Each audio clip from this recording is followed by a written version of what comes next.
Well, Phyllis Watson, Troy Dungan with weather, and Dale Hanson on sports. People living near a West Dallas lead smelter are rejoicing at news the plant will stay closed.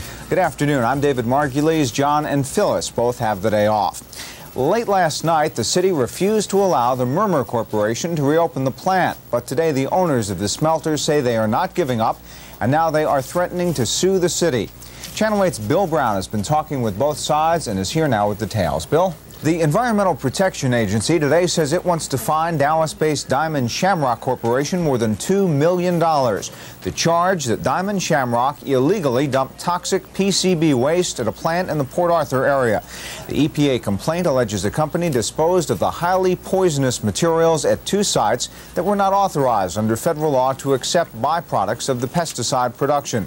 The $2.3 million fine is one of the largest ever proposed by the government agency involving PCB.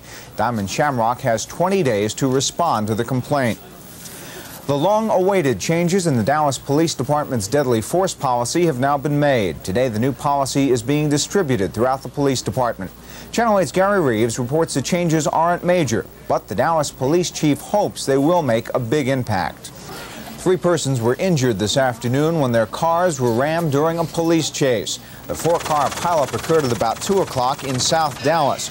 Officer Vernon Nolan says he tried to stop the suspect vehicle for speeding, but the driver tried to get away by running a stop sign and 2 red lights.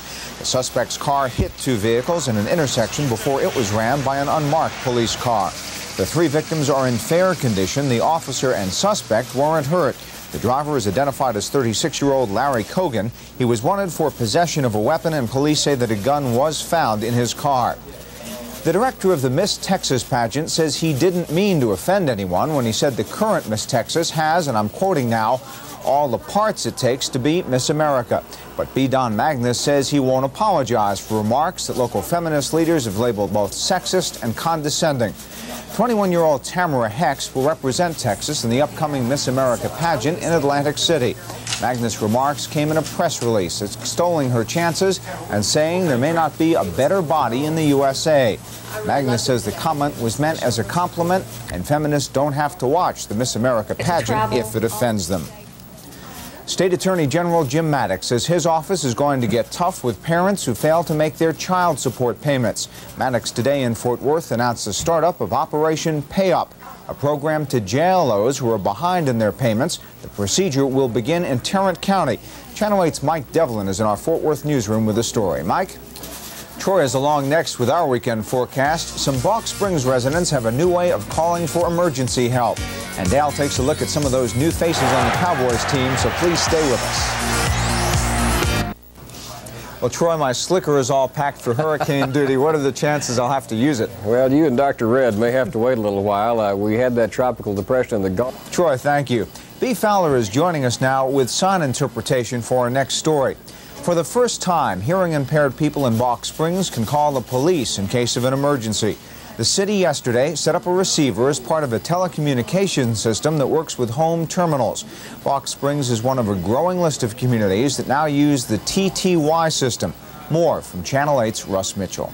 05. B, thank you. And now, turning right to sports, here's Dale. Some new faces on the Cowboys. Well, there's always new faces, but there's more new ones this time, and we'll get a chance to see some of them. There was Tom Landry saying the other day that he would be real happy with a split, win one of the 2 games. I bet he's not saying that now. Does he have an incentive clause? Yeah, well, he doesn't need it either. Yeah. Thanks a lot. We'll see you at 6. Well, coming next, remember the Alamo. It's the focus of a new film, but it is probably not the story you expect. Chris Thomas has a review when we come back. A made-in-Texas movie has already made a name for itself with New York audiences. Last Night at the Alamo has been making the rounds at several film festivals, and now this low-budget independent movie has settled in at the Inwood Theater for a longer run. And Channel 8's Chris Thomas is here with a review. David, Yankees love this movie, but the Houston Chamber of Commerce is not so sure about it.